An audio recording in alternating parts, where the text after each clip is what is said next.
Hey kids, today we're going to read Storm in the Night by Mary Stoltz, illustrated by Pat Cummings. We always want to look at every part of the book, and this is actually the first page of our book, so I'm not going to read it and spoil that for you.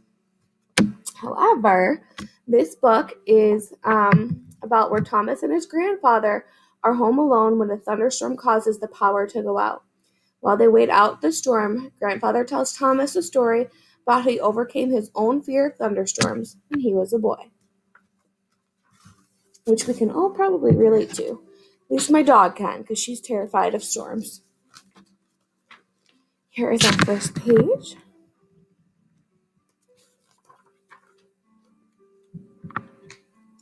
And then this sticky note actually goes on our next page. So I'm just going to quick put it there so I don't forget to read it. Storm in the night, thunder like mountains blowing up, lightning licking the navy blue sky, rain streaming down the windows, babbling in the downspouts, and Grandfather and Thomas and Ringo the cat, they were in the dark, except for Ringo's shining mandarin eyes and the carrot-colored flames in the wood stove. They were quiet in the dark. "You can't read," said Grandfather. "You can't look at TV," said Thomas. "Too early to go to bed," said Grandfather. Thomas sighed. "What will we do?" "No help for it," said Grandfather. "I shall have to tell you a tale of when I was a boy."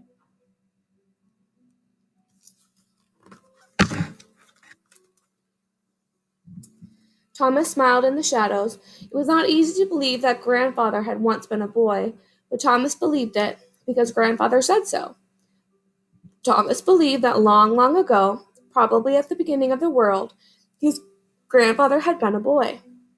As Thomas was a boy now and always will be, a grandfather could be a boy. If he went in his memory far enough, but a boy could not be a grandfather. Ringo could not grow up to be a kangaroo, and a boy could not grow up to be an old man.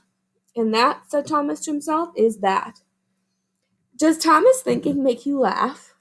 It made me laugh.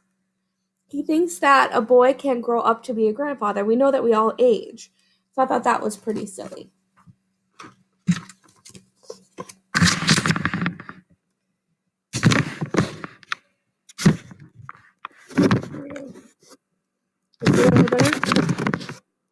Grandfather was big and bearded. Thomas had a chin as smooth as a peach. Grandfather had a voice like a tuba. Thomas's voice was like a penny whistle. "I'm thinking," said Thomas. "Ah," said Grandfather. "I'm trying to think where you were like when you were my age." "That's what I was like," said Grandfather. "What?" "Like someone your age." "Did you look like me?"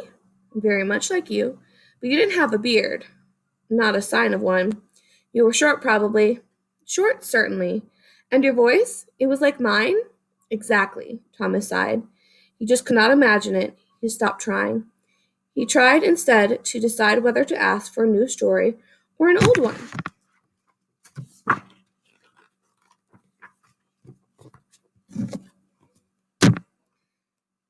Grandfather knew more stories than a book full of stories. Thomas hadn't heard of all of them yet, because he kept asking for repeats.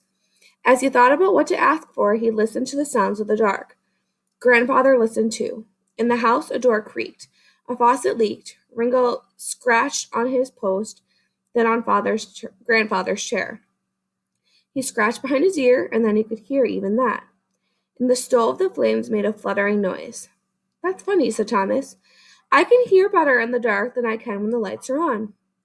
"No doubt because you're just listening," said his grandfather, "and not trying to see and hear at the same time." That made sense to Thomas, and he went on listening for the sounds in the dark. So maybe we need to turn the lights off in the classroom for everyone to listen better sometimes. Alrighty, let's keep going.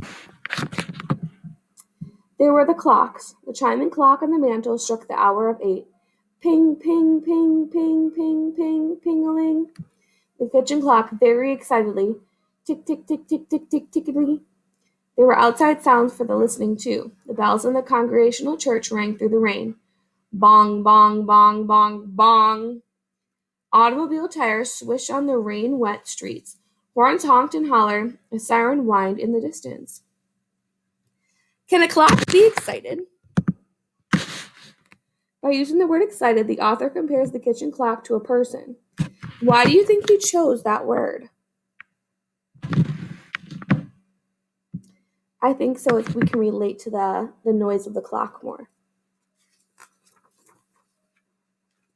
Grandfather, said Thomas, were there automobiles when you were a boy? Were there automobiles? Grandfather shouted. How old do you think I am? Well, said Thomas, next thing you'll be asking if there was electricity when I was your age. Oh, grandfather, said Thomas, laughing. After a while, he said, was there? Let's go out on the porch, said grandfather. There's too much silliness in here. By the light of the lightning, they made their way to the front door and out the porch. Ringo, who always followed Thomas, followed him and jumped on the railing. This reminds me of the conversations I've had. Does it sound like a conversation you've had with real people? My grandpa would always tell me a story about him on the farm and how they would have to use the bathroom in the outhouse outside and they didn't have a bathroom inside. That would not be fun. The rain driving hard against the back of the house was scarcely sprinkling here, but it whooped windily through the great beech tree on the lawn, brandishing branches, tearing off twigs. It drenched the bushes, splashed in the bird bath, clattered on the tin roof like a million tacks. Grandfather and Thomas sat on the swing, creaking back and forth, as the thunder boomed and lightning stabbed across the sky. Ringo's fur nose, and he turned his head from side to side, his eyes wide and wild in the flashes that lit up the night. The air smelled peppery and gardeny and new. That's funny, said Thomas. I can smell better in the dark, too. Thomas thought grandfather answered, but he couldn't hear, as just then a bolt of lightning cracked in the big beech tree. It ripped off a mighty bough, which crashed to the ground. This was too much for Ringo. He leaped onto Thomas's lap and shivered there. Poor boy, said Thomas. He's frightened. I had a dog when I was a boy, said grandfather. He was so scared of storms that I had to hide under the bed with him when they came. He was afraid even to be frightened alone. I'm not afraid of anything, Thomas said, holding the cat close. Not many people can say that, said grandfather. Then he added, well, I suppose anybody could say it. I'm not afraid of thunderstorms, like Ringo and your dog. What was his name? Melvin. That's not a good name for a dog, Thomas said. I thought it was, grandfather said calmly. He was my dog.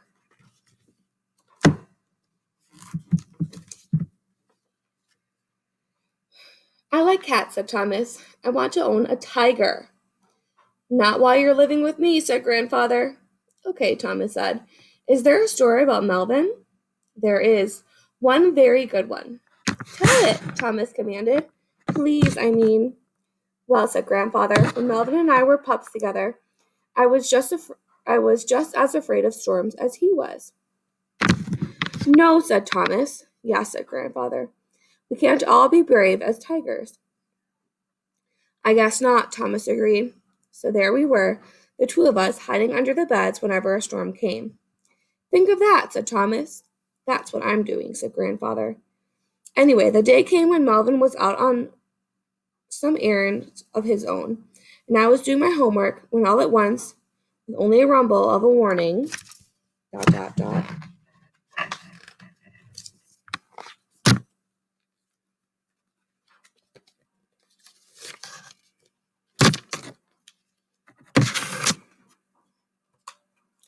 Down came the rain, down came the lightning, and all around and everywhere came the thunder.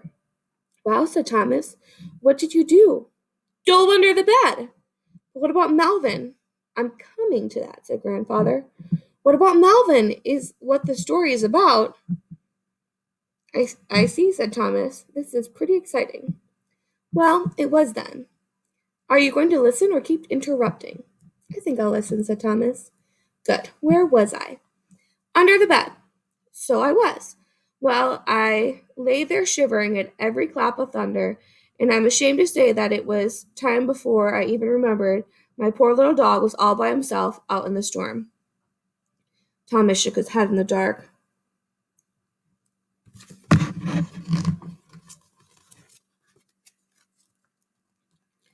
And when I did remember, Grandfather went on, I had the most awful time making myself wiggle out from under the bed and go looking for my father or my mother to ask them to go out and find Melvin for me. Grandfather! I told you I was afraid. This is a true story you're hearing, so I have to tell the truth. Of course, said Thomas, admiring his grandfather for telling the truth like that. Did you find them? I did not. They had gone out someplace for an hour or so, but I'd forgotten. Thomas, fear does strange things to people, makes them forget everything and how afraid they are. You wouldn't know about that, of course. Thomas stroked his cat and said nothing. In any case, Grandfather went on, there I was, alone and afraid in the kitchen, and there was my poor little dog alone and afraid in the storm. What did you do?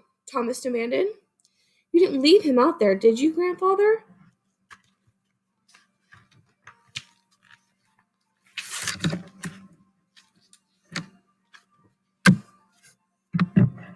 Thomas, I put on my raincoat and opened the kitchen door and stepped out on the back porch just as the flash of lightning shook the whole sky and a clap of thunder barreled down. A huge man appeared out of the darkness, holding Melvin in his arms.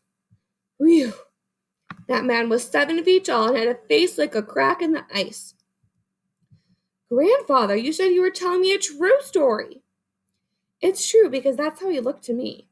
He stood there scowling at me and said, Son, is this your dog? And I nodded, because I was too scared to speak. If you don't take better care of him, you shouldn't have him at all, said the terrible man. He pushed Melvin at me and stormed off into the dark. Gee, said Thomas, that wasn't very nice, or very fair.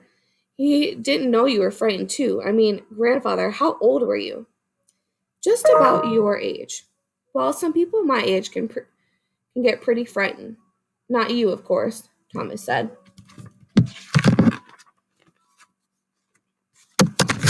Switch back this way.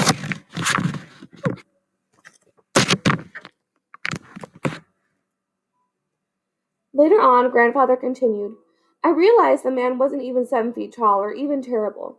He was worried about the puppies, so he didn't stop to think about me. Well, I think he should have. People don't always do what they should, Thomas. What's the end of the story? Oh, just what you'd imagine, Grandfather said carelessly. Having overcome my fear enough to forget myself and think about Melvin, I wasn't afraid of storms anymore. Oh, good, said Thomas. For a while they were silent. The storm was spent.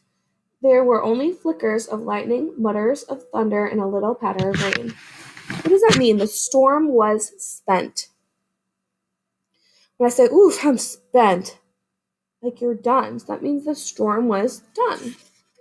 Just about done.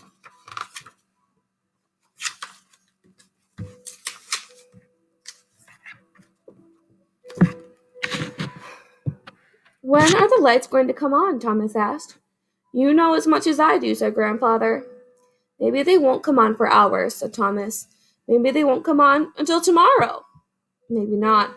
Maybe they'll never come on again, and what will we do then? We'll think of something, said Grandfather. Grandfather's? Yes, Thomas.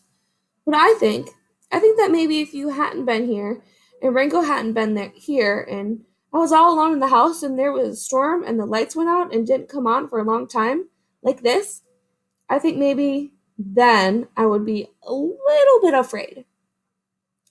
Perfectly natural, said Grandfather. Thomas sighed. Grandfather yawned. Rango jumped onto the porch and walked daintily into the garden, shaking his legs. Do you think Thomas may have been afraid of the storm the whole time? I think he might have been. And I feel like Grandpa told him this story um, to let him know, like, this really happened and I'm telling you the truth, but it's okay to be afraid. After a while, the light came on. They turned them off and went to bed. Awesome. Good book. Why do you think at the end, this is how they ended the story though. After a while, the light came on. I feel better. Then they went to bed. Now they were able to be at ease and go to bed. Love this ending. Great book. Please refer to the question that I need you to answer today that is in the directions.